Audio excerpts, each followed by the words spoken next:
Excited ako today kasi may pupuntahan kaming sikat na place malapit dito sa amin. Mal, may motor. Utot lang ako. Samahan nyo kaming gumala ngayon dito sa Salawag, Dasmariñas, Cavite para ma-experience ang isa sa mga trending na pasyalan dito sa manok. Ang daming manok. Para ma-experience ang isa sa mga trending na pasyalan dito sa South, ang Tinatangi Cafe.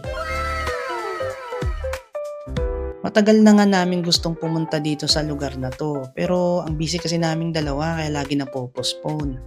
Kaya nung nagkaroon kami ng chance to go here, laban Japan!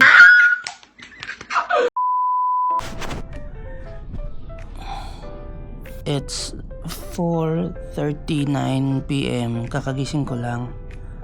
Samahan nyo kami today kasi may pupuntahan kaming cafe dito sa Cavite. Opening naman si Eton, siguro nasa bahay na yun ngayon or pauwi na. Medyo excited akong pumunta rito kasi sinadjust sa akin to ng kaibigan ko last time. Magandang araw yung vibe, so samahan nyo kami. Tara!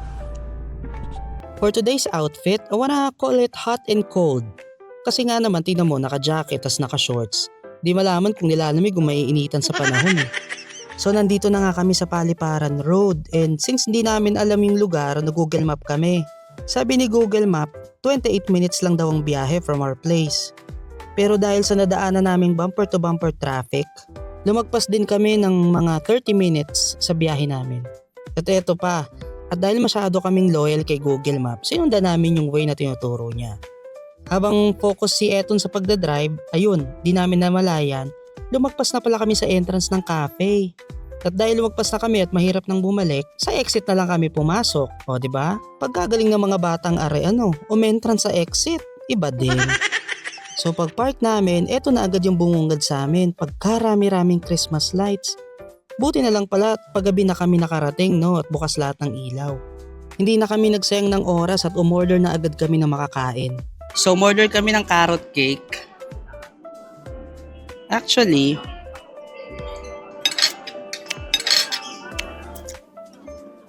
lasang cake. Lasang carrot. Ang konti ng pagkakarot niya, nakatikim na ako ng mas masarap dito. Pero decent naman yung lasa. So, okay na din.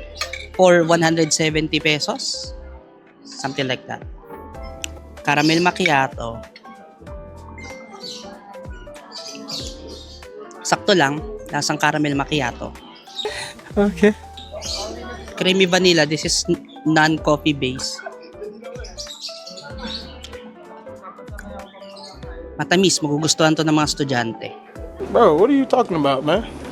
Tapos eto, umorder siya ng Salisbury steak na may mga fries. So, tikman natin. Tikman natin with rice.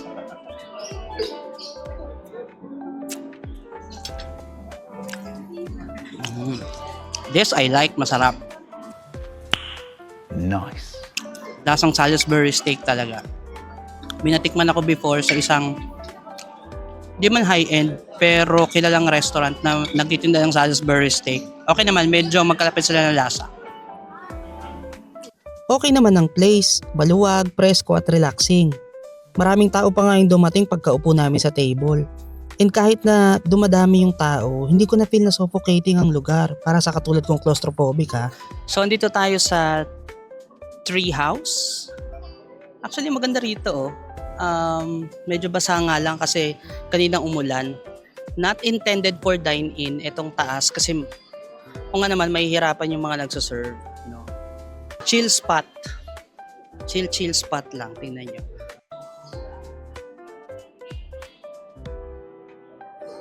See? Sa taas lang. Wala masyadong interesting dito. Cute lang yung concept.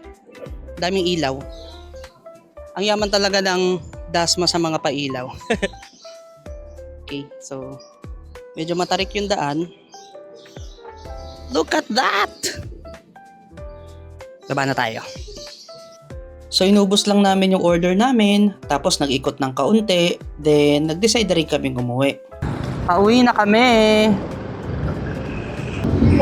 Okay naman yung vibe kasi hindi naman ganun magkakadikit yung table, no?